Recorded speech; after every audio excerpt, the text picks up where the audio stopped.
That's interesting.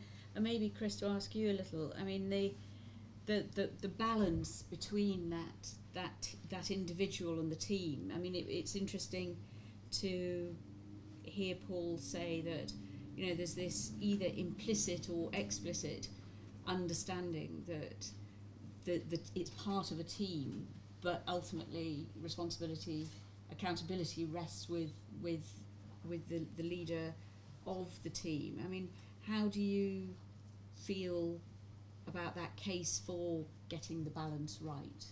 Well, certainly it's very important. It's something which WFP have taken pretty seriously. We're very appreciative of this report because it actually helps to reinforce some of the investments that we've been making recently. I think those of you in the audience and who are listening who are familiar and have been partners with WFP will recognise that we've relied quite heavily over the years on fairly strong personalities leading our work. And you know, that has come under criticism. It has also been, to some extent, in various places, our success, but it's not something which we have felt comfortable about, and recognising that there is more to the work that we do that should be done in much broader partnership. And you know, that is an organisational challenge in the way that we partner with other organisations involved in our sector, as much as it is an internal issue in understanding how the leadership, the country directors, can engage more productively in a more positive sense and share the responsibility, the accountability with the other crucial leaders within the country office. So we've spent a lot of time thinking through this, recognising that the country director, yes, she does have that responsibility, does have that accountability, but in order for them to perform that role effectively, you need to create the systems, the structures, the training for other people within the organisation, not just that single leader, in order that shared approach really does do the job and is to the benefit of what it is that we're trying to achieve. And that's really interesting that you take the report not only into the sort of the quite tight management team of, for example, a WFP office, but also into that relationship between an organisation like WFP and its partners, and thinking partly back to our experience in Southern Africa, but also more broadly, it's a question, isn't it, not only of the leader, but also what it feels like to lead, but what it feels like to be led, and knowing what needs to be, you know, what behaviour, what approaches need to be done on that. I mean, have you any reflections on how that sort of not only leadership competence but followership is going? There was a gentleman that I had the privilege of working for, who's sadly no longer with us, who was a humanitarian resident coordinator in Afghanistan, Eric Demol. Oh, yes. And he was extraordinary in his ability to make everybody that he worked with important. They all had a place on his football pitch. You know, they all had an equal role to play. And even those people who were on the subs bench, you know, they knew that probably Eric would pull them in and you know, at an appropriate time, and they would perform a very important role in enabling his team to achieve. And that stuck with me. And I think that that's certainly something which, you know, seems to be, you know, at the root of a lot of what it is that's been spoken about in the report, is recognising that there are a wide variety of really critical competences within and challenges that you know, cannot be managed by one individual, but need to be brought in at an appropriate time and appreciated. I think that's one aspect of leadership, which certainly Eric, as an individual, was particularly good at. Born or made?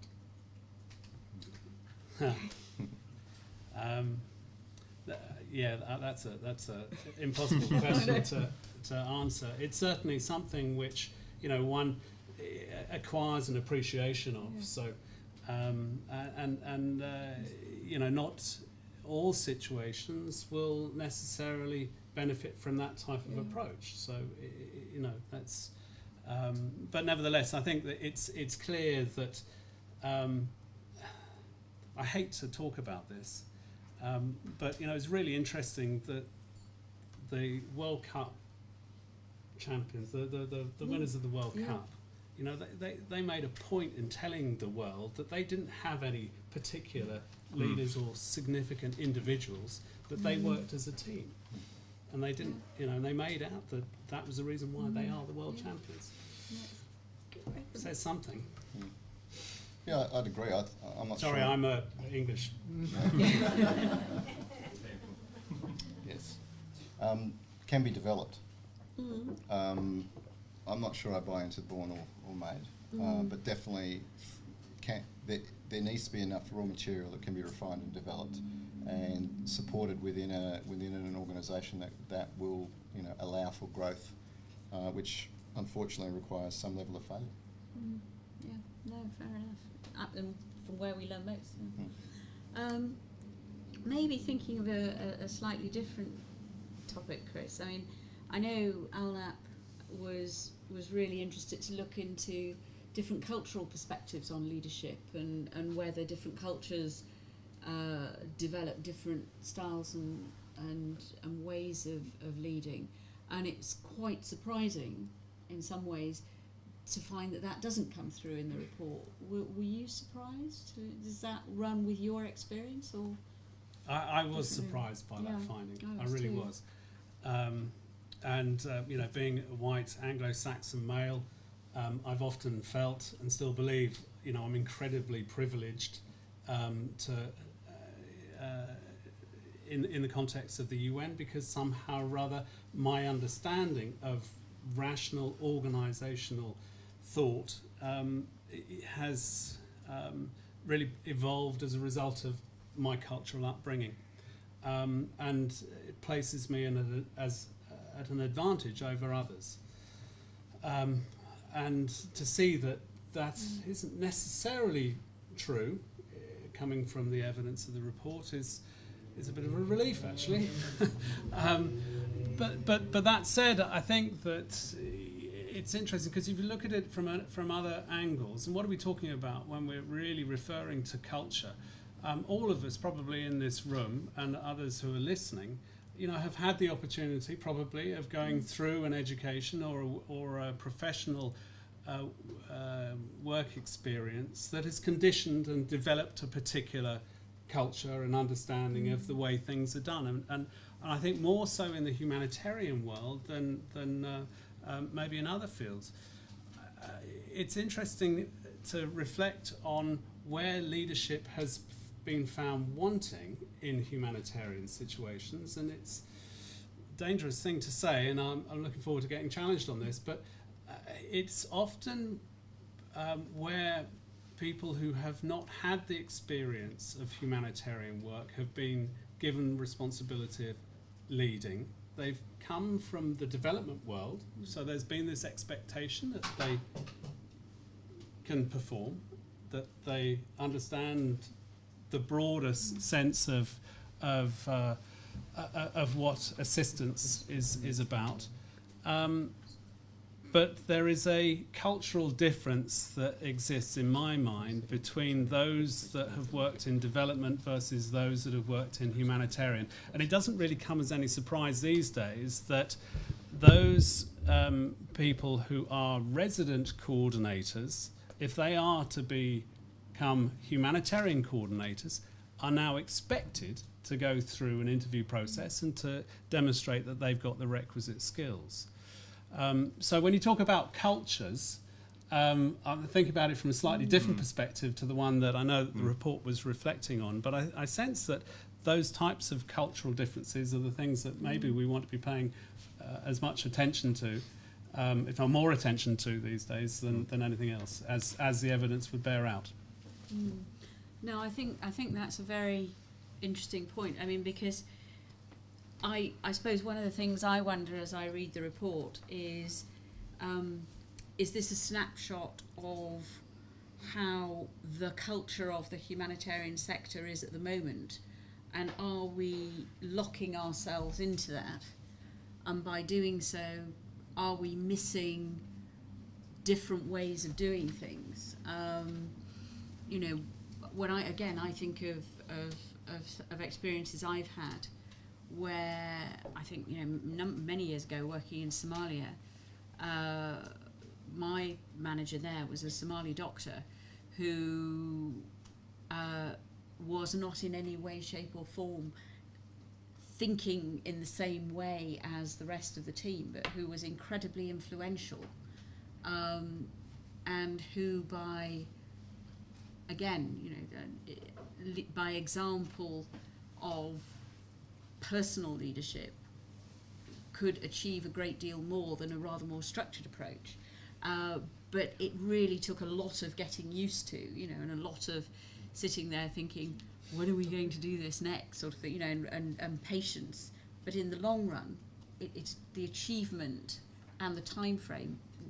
The achievement was greater and the time frame was probably about the same as a more traditional humanitarian approach. So I suppose my reflection is, I wonder whether what we're describing is the humanitarian sector as it is, but are there ways of opening up ourselves to other ways of doing things? I mean, I think there are, but it's apparent that unless you've got a set of shared values and attitudes, it's very difficult to affect leadership. So, you know, it's a question of how do you create those that environment of where values are shared, attitudes are similar and understood. Yeah, I think through the humanitarian leadership programs that we've been involved with, I don't think the findings are a surprise. We see leadership in different forms in different cultures. I think what we find now is that much of leadership is learned implicitly and applied implicitly, like you said from your example. And it's only relatively recently that we're pulling some of these elements apart and looking at them individually and trying to put them all back together. But much of this stuff has been around in cultures for a long time, and so I think the finding isn't a surprise at all. No, fair enough. Moving on to another of the areas that the report highlights, which is information and information management, and some very interesting challenges. I think for me this is one of the areas of the report that it would be really helpful to delve into a little bit more, and the challenge that that humanitarians tend to gather information or gather data, but not hold that picture well enough.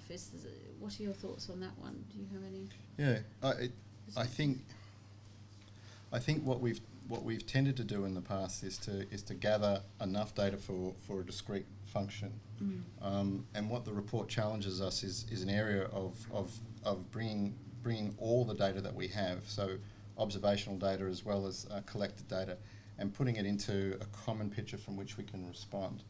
The term I think Paul used was common operating picture, and we want to be able to reflect a common operating picture more deeply and more widely, because there are a lot more people involved in what we do, but because the expectation that we move quickly and appropriately with the speed of change on the ground, we need to develop and maintain a common operating picture. I think we find ourselves that we were doing this through observation and through experience, and because of scope we need to transfer it in a systemic way, and that's just inside one agency. That's before we get to sharing it across the system, which we need to improve as well. So I mean, Paul and I have talked about this particular aspect of the report, and I think it's very important that the way that he's articulated it in these three areas is helpful and very clear.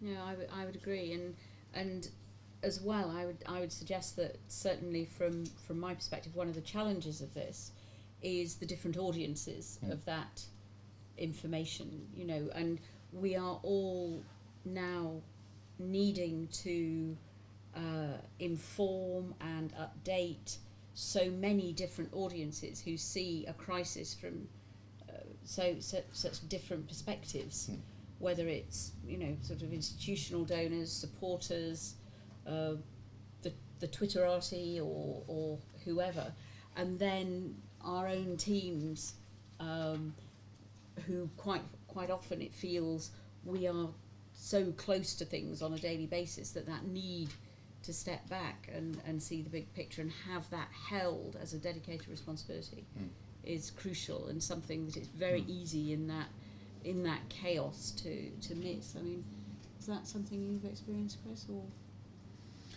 not? It's certainly, you know, one of the challenges is being able to draw on the plethora of information that is out there, synthesize it and make sense of it. I think that the point that the report makes, which is, you know, trying to ensure that there is a sort of broader common understanding, singular common understanding across a team, is a vital challenge that a leader has. Information management systems are pretty crucial, of course, within any organisation, but you know, maintaining you know, clarity of vision, as Steve was talking, when you've got such a variety of different sort of perspectives that A, you've got to take account of, and B, different levels of granularity of information, which can often colour and disable one's ability to see that big picture, is really what we've got to rationalise and make sense of. Finding a function, a system, and an approach to enable that within an organisation certainly is, I think, remains a challenge within WFP. We're continually trying to work through different ways of consolidating and condensing information in order to enable more effective decision making. And is that something that closer collective working would help? I mean, I often feel that we spend a lot of time duplicating each other, and I wonder... Well, there are a variety of different initiatives that are taken in different sectors, and some more, I think, laudable than others. Again, can sort of take ourselves back into Southern Africa, and we spend a lot of time talking about vulnerability assessment committees. You know, that has evolved within the food security world in terms of the IPC now, the Integrated Phase Classification System, which you know, recent experience in South Sudan suggests is an extremely effective and very strong information system, which broadens a collective understanding of what's needed and where. So, I mean, there are examples certainly where you know, a collective approach to information management has served to enable more effective decision making, consolidated decision making. You know, some other sectors it's harder to do, I guess. Yeah. No, and I mean, the IPC is a glowing example. I mean, and just the way it's become part of our language is a sort of testament to that, isn't it? The thorny topic of standard operating procedures, which we've probably all spent more of our professional lives talking about than is strictly healthy. I thought that was a really interesting part of the report. The idea that almost, you know, that distinction between people saying, well, you know, no, we don't want these, but actually, you know, sort of breathing them almost, because they felt that they owned them. I mean, Oxfam's experience has been, I think one of the things we're quite pleased with is that we have minimum standards and procedures which can be activated for humanitarian crises, which mean that there's a lot less that country offices need to do. But actually quite often, and I've experienced this at both ends, it's actually quite difficult to let go of procedures because it's what you do, it's how you shape the reality of how you make things work and make things happen. And there's probably something as well, which is they bring rationality to a chaotic environment.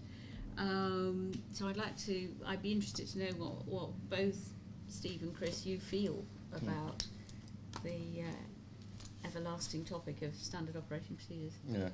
I mean, this is something we could talk on for a long time. We could. And part of the system that we've developed, we spent 3, 4, 5 months asking, and as soon as you ask an expert to write down what they do, they give you these telephone books that you're talking about, and trying to convert that into something that's helpful is the challenge.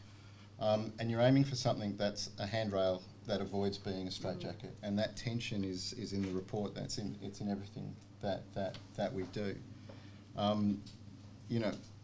I think the best thing about standard operating procedures is the point you just made, is that it creates momentum, and momentum in chaos is what's required, and momentum begets more momentum, and then as long as you're monitoring the direction, like Paul was saying, with that momentum, then you're in the game. If you're standing still trying to work out what you're doing, you're not in the game. And so standard operating procedures allow for that. They also allow for your part-timers to actually pick up something and have some certain competence or a feeling of competence to implement when they're trying to freeze or run away from it. And the other tension, I think, which does come out in the report is the rules for breaking rules, because you can never write SOPs for every single context, and you never negate the requirement to contextualise, either within the organisation or for that day or for that particular moment, or for the change that happens from yesterday is different to today. So as long as your SOPs are written as guidance and they're held lightly, and they're able to be dropped when they're no longer useful, then they have a place. But when they're too detailed, when the expert tries to put everything that they want into a procedure, or they become restrictive to context, then they're not as helpful. Yeah, and it does take a level of confidence and awareness to know when that moment to just go, right, no, that's not right. We're just going to do this. Right. When that's happened, I mean, Chris, WFP probably has more experience of this than almost anybody else. Yeah. I sit here in a suit, and I am a suit in the minds of a lot of my colleagues out in the field, sadly. It's not what I aspired to be when I got into this business, but anyway, that things happen. And I've just taken notes from what Steve said. I don't know how many others caught that, but I love that, that it should be a handrail, not a straitjacket. Yes, I'm going to be using that.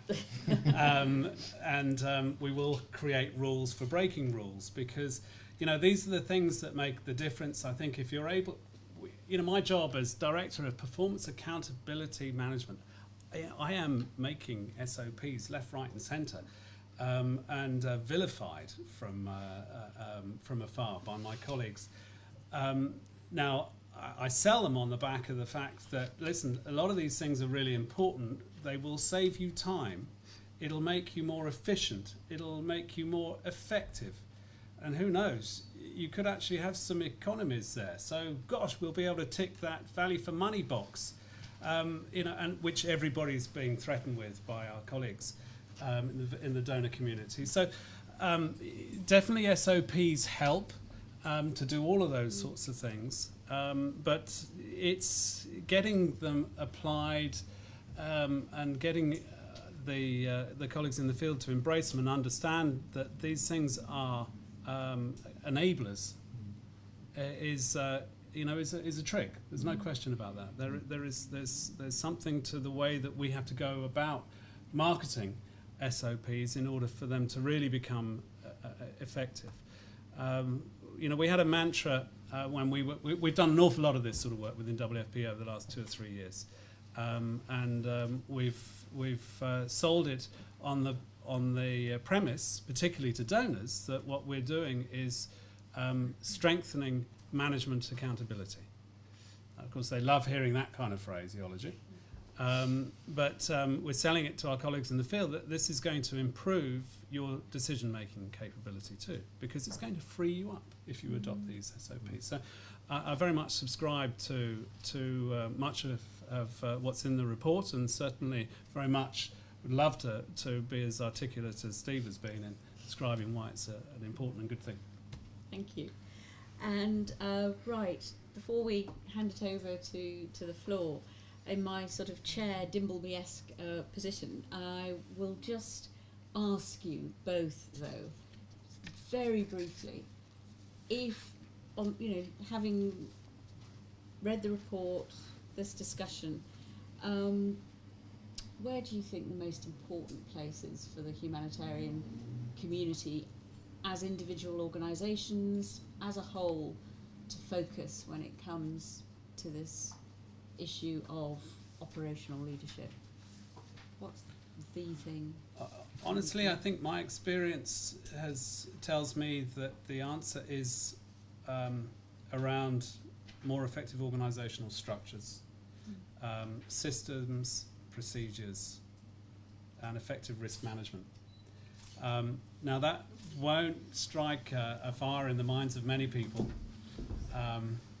but honestly, I know from first hand of being on the receiving end of Cyclone Nargis in Myanmar, that the systems and procedures that WFP had in place at that point were pretty robust. And there I am all of a sudden in charge of what became a really big operation. And I didn't have to think too much, actually, in leading the country office, because the systems and the procedures and the roles and responsibilities were well understood by this multitude of people that descended on me. And that was extraordinary. That told me that this organisation is well. I hadn't been with WFP for that long at that stage either. So, and since then, we've spent an awful lot more time in strengthening those systems, those procedures, those standard operating guidance, and so on and so forth. In order that it frees up time for leaders to lead and managers to manage. So definitely, yes, training is important. You need to, and we are investing in that too, training in our future leaders as much as the existing ones. But there's no two ways around the debate in my mind the importance of actually putting organisational systems and structures in place. Thank you. Steve, same question?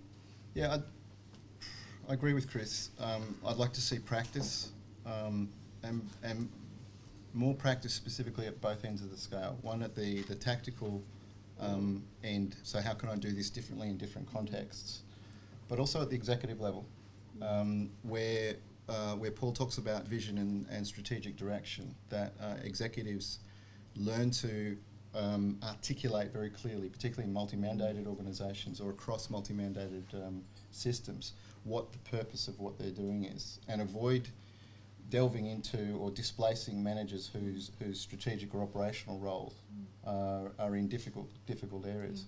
But getting the practice so that I think Paul talks about building up mind maps or experience in the report, and it's doing that through practice, and more intentional practice. Okay, thank you both very much indeed. That was very interesting, very helpful. So over to you. I suggest that we take 3 or 4 questions from the room, and then I will invite Chris and Steve to reflect back, and then we'll take a few from our online audience and then see where we've got to in terms of time.